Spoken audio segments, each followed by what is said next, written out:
it's me, your Leo girl, Venus, and welcome back to my vlog. It's my 5th vlog now, and I hope you continue to support me. Thank you so much, my dear friends. It's May 24, and I'm going to meet my girlfriends. Nakauwi na kasi sila from their trip. Nakasakay na nga ako ng bus, and nakakahilo. I really don't like sitting here at the back. Nakarating na rin sa wakas, and wala pang update yung dalawa kung nasa na sila. While waiting for them, let's have some retouch na muna and a GGSS moment for me. Ito palang girl dates namin, naging tradisyon na namin to, na every month, kahit isang beses lang, magkita-kita kami. Para naman makapag-catch up kami, and makapag-rant, makapag-yap, girls. Usapan namin is 10 a.m. pero mag-11 na and wala pa sila.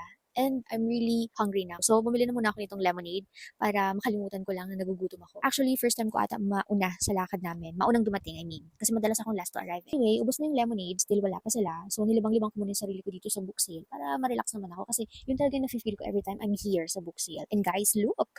I found the other sequel to the Me Before You novel. If ina-follow nyo ako sa IG and you watch my stories, wow, char. Na-share ko doon na nakabili ako ng isang book from the Me Before You series. So, di ko na muna ito bibilihin. Mamaya na lang bago ako umuwi. Dadaan ako dito ulit. Kapag nandito pa to, it means this is really for me. Wow, char.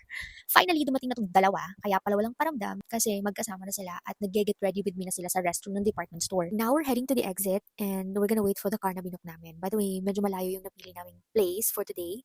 Malalaman nyo mamaya kung saan kami pupunta. And wala akong masyadong imik. I'm hungry na talaga. Finally, we have arrived. At ito ang napili naming place to eat.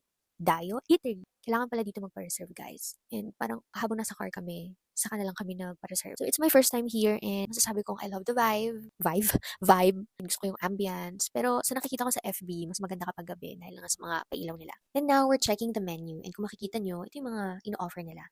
And while waiting for the food to be served, nagkaroon muna kami ng gift-giving session. And you know what? Kaming tatlo, para-parehas na gift-giving talaga ang love language. So, si Ana kasi galing siya sa Manila trip niya and she got this for us. And I super-duper love it. OMG, the YSL Libre.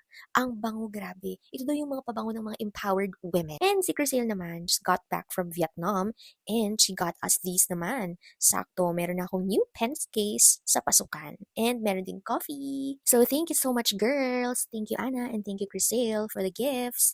So, parang ako lang yung walang dalang gift ngayon. Hindi naman kasi talaga ito napag-usapan. Random thought lang siya. Kasi ito lang naman dalawa yung umalis ngayong bakasyon eh. Ako, stay at home lang, diba? Now, after the gift-giving session, fit check na muna tayo. Ayan ang aking fit today. And, sasali din daw to. Mag-fit check din daw siya. So, ayan. O, pak. Aura, go. Finally, the food is ready. And bago kumain, huwag kalimutan mag-picture, di ba? Yun talagang pinaka-importante eh. And si Crisel lang naka-assign sa task na yan. So, kung makikita nyo, ito yung food. Grabe, nakakatakam. OMG. And tamang-tama, di ba sabi ko sa inyo, I'm really hungry na. Oh, ganyan ang mukha ng hungry. Perfect. So, kakain na kami.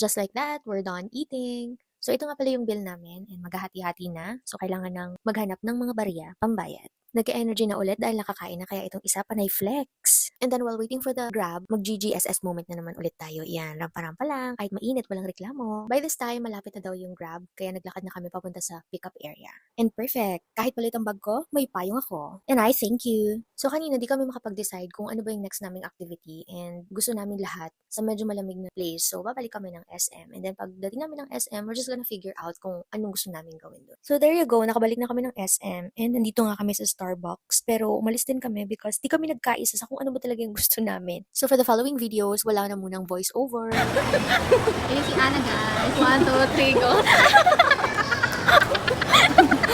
Yan naman si Chris. 1, 2, 3, go. Oh my gosh!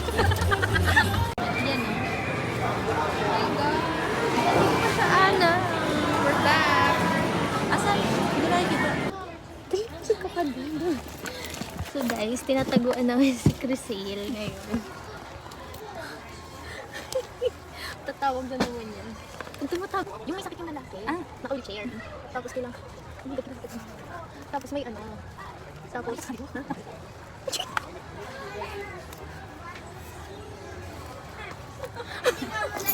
Ikaw ang kaya. Yan na guys. Nakakapakayan na din ako sa sa'yo. Wala ka lang ba ito mo? Ararin mo ako pa kami. Isang dalagang Pilipina. May nakita kong isang babae. Di ko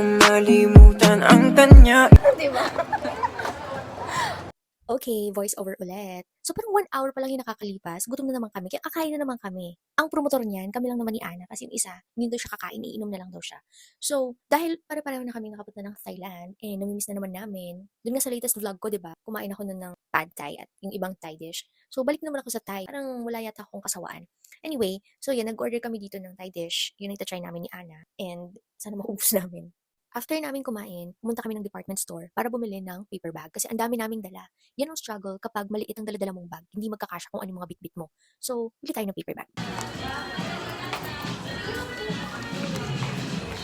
And dito, pauwi na kami ni Ana. Parehas kaming sasakay ng bus papuntang Pili and ihahatid muna kami nitong babae na to papunta sa terminal. Ewan ko, may sipangs yata to.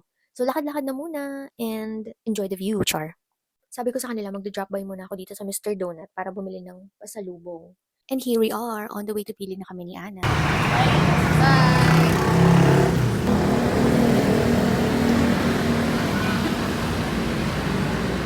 And that's it, pauwi na ako. This day is full of fun, laughters, and of course, love. I just realized that as we grow mature, our circle becomes small. And that's totally okay. Because what's important is not the number, but the depth of the relationship with the people in our circle. And there you go, I'm home. Thank you so much for watching this vlog. Don't forget to like, comment, and share. See you on my next vlog. Bye!